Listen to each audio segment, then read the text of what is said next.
আমাদের দেশে শিক্ষার মূল্যায়নটা নাই, আমরা শিক্ষার মূল্যায়নটা চাচ্ছি। এটা হচ্ছে সবচেয়ে বড় কথা। আমরা হচ্ছে MBBS পাশ করে ইন্টার্নশিপ করে 6 বছর আমাদের পড়ালেখা করতে হয়। এরপরে আমরা অনেক কষ্ট করে পোস্ট গ্র্যাজুয়েশনের চান্স পাই। FCPS এখানে আমরা যারা আছি FCPS ট্রেনি এবং রেসিডেন্ট এবং নন রেসিডেন্ট এরা আছে। আমাদের বেতন হচ্ছে জাস্ট 25,000 টাকা। আপনারাই বলেন যে এই দ্রব্যমূল্যের এই সময় যে আমাদের কি 25,000 টাকায় চলা সম্ভব? এটাই হচ্ছে আমাদের ভাতা বৃদ্ধির জন্য আন্দোলনটা আমরা যেটা চাচ্ছি।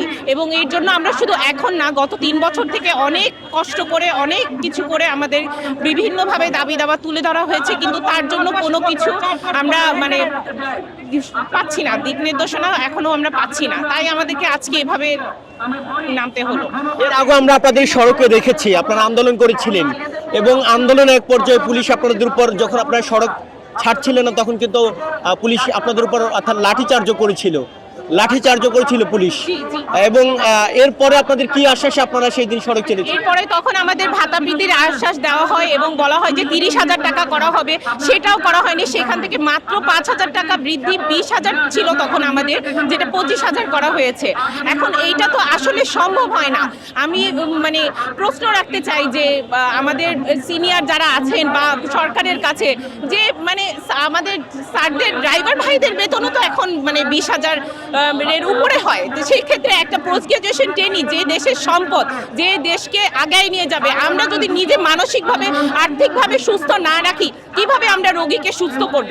এটা তো আমাদের ভাবতে হবে। এবং এর মধ্যে আমাদের কোনো বাহিরে প্র্যাকটিস এগুলো কিন্তু করা যাবে না। তো অতএব আমরা যদি এখন না, তাহলে আমরা নিজেরা চলবো কিভাবে? আমাদের 60 ঘন্টা থেকে 62 ঘন্টা ডিউটি করতে হয়, ইভিনিং নাইট করতে হয়। একটা নাইটে 12 ঘন্টা ডিউটি করার পরে তো আমাদের পরের দিন আর কিছু করার মতো থাকে না। তাহলে আমরা কিভাবে চলবো? আমাদের এই 25,000 টাকায় তো হচ্ছে না। একটা বাসা ভাড়া, আমরা যারা থাকি মেডিকেলের, সরকারি মেডিকেলগুলোর আশেপাশে বাসা ভাড়া 15,000 টাকা। 15,000 টাকা যদি বাসা ভাড়া হয়, তারপরে আমরা খাবো কি? আমাদের ছেলে মেয়েদেরকে কি খাওয়াবো, কি করবো? আমরা মোটামুটি 2022 সাল থেকে এই ভাতা বৃদ্ধির জন্য আন্দোলন শুরু করেছি, কিন্তু আমাদের দাবি তো পূরণ হচ্ছে না। তো আমরা এবার ওই একই আশা নিয়ে আবারও রাস্তায় নেমেছি। আমরা হোপফুল যে এবার আমাদের দাবি পূরণ হবে।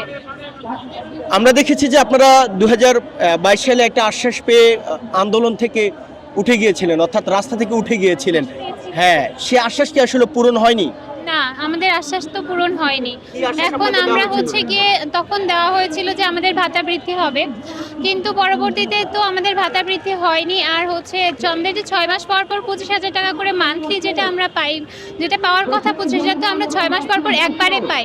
সেই 25,000 টাকা দিয়ে তো আসলে মানে এই বয়সে ডাক্তারদের চলে না আর কি। আর এখন তো অনেকের সংসারও হয়ে গেছে, তো 25,000 টাকা দিয়ে ওইভাবে হচ্ছে চালানো খুব মুশকিল হয়ে যায়। তাছাড়া আমরা যারা বেসরকারি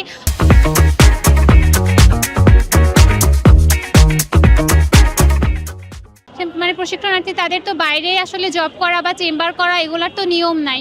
সো 25,000 টাকা আমাদের জন্য আসলে খুব কম হয়ে যায়। আমরা 50,000 টাকার দাবি নিয়ে এবার আবারও রাস্তায় নেমেছি আর কি। দেখুন, আমাদের আজকে যে আন্দোলনটা, এটা আমাদের স্লোগানে একদম সুস্পষ্ট। এখানে যারা আছে সবাই ডাক্তার এবং সবাই আজকে নিজেদের দাবির জন্য আজকে রাস্তায় নামতে বাধ্য হয়েছে। কেন বাধ্য হয়েছে?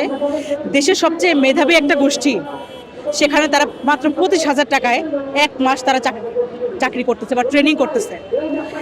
এই দুর্মূল্যের বাজারে একটা ডাক্তার হয়ে, যে কিনা বলা যায় যে সমাজের যত পেশা আছে সবচেয়ে উচ্চতম একটা পেশা অধীন করে, সে যখন না খেয়ে থাকবে, তখন দেশের মানুষ অবশ্যই তার দ্বারা কোনো ভালো সুফল পাবে না। সেই জন্য আজকে আপামর যত ডাক্তার রয়েছে সবাই আজকে রাস্তায় নামতে বাধ্য হয়েছে। কেন?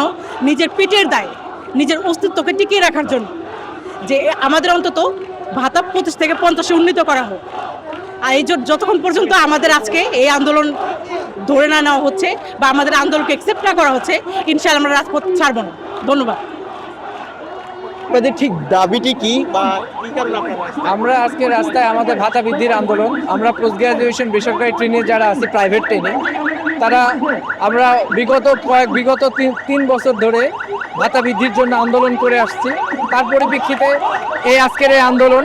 আমরা সকল ধরনের বিগত 6 মাসে আমরা টেবিল ওয়ার্ক করছি। আমরা আমাদের স্বাস্থ্য মন্ত্রণালয়ে গেছি, ডিজিতে গেছি, আমাদের যৌক্তিক আন্দোলন, যৌক্তিক দাবি তুলে ধরছি, কিন্তু তাদের কাছ থেকে আমরা কোনো আশানুরূপ ফলাফল পাই নাই। আমরা আজকের আশানুরূপ ফলাফল না পাওয়ার কারণে আজকে আমরা রাস্তায়, ডাক্তার সমাজ আজকে আমাদের রোগীর সেবা দেওয়ার প্রয়োজন ছিল, সেখানে আজকে আমরা রাস্তায়। আমরা চাই আমাদের একটা সম্মানজনক ভাতা হোক, সেটা 50,000 টাকা অথবা নবম গ্রেড, সকল সুবিধা সহ নবম গ্রেড। আমাদের প্রতিনিধিরা তারা সচিবালয়ে গেছে, আমাদের যতক্ষণ না পর্যন্ত লিখিত কোনো প্রজ্ঞাপন আসবে ততক্ষণ পর্যন্ত আমাদের কার্যক্রম চলমান থাকবে। আমরা সকল প্রাইভেট ট্রেনি সকলেই এই রাস্তায় অবস্থান করব। ধন্যবাদ। দর্শক দেখছিলেন দীর্ঘ সময় ধরে রাজধানীর অন্যতম সড়ক শাহবাগ মোড় অবরোধ করে রাখছে এই চিকিৎসকরা। তাদের দাবি নবম গ্রেড অথবা 50,000 টাকা ভাতা না দিলে তারা এই সড়ক ছাড়বেন না, এমনটি কিন্তু ডাক্তারেরা বলেছেন। তারা বলছেন তারা এই সময়ে চিকিৎসা দেওয়ার কথা, সে সময় তারা সড়কে অবস্থান নিতে একরকম বাধ্য হয়েছেন। আমরা তাদের সাথে আবার একটু কথা বলার চেষ্টা করব। ঢাকা শহরে চলার মতো মানে ন্যূনতম যে টাকা সেটা দিয়ে তো হচ্ছে না, বাসা ভাড়া বা ফ্যামিলি নিয়ে থাকতে হয়, বাচ্চা কাচ্চা আছে, বাবা মা আছে, সবাইকে নিয়ে থাকতে হয়। সো এটা আসলে হয় না এই টাকায়, মানে আমাদেরকে যে টাকাটা দেওয়া হয় এটা তো হচ্ছে না।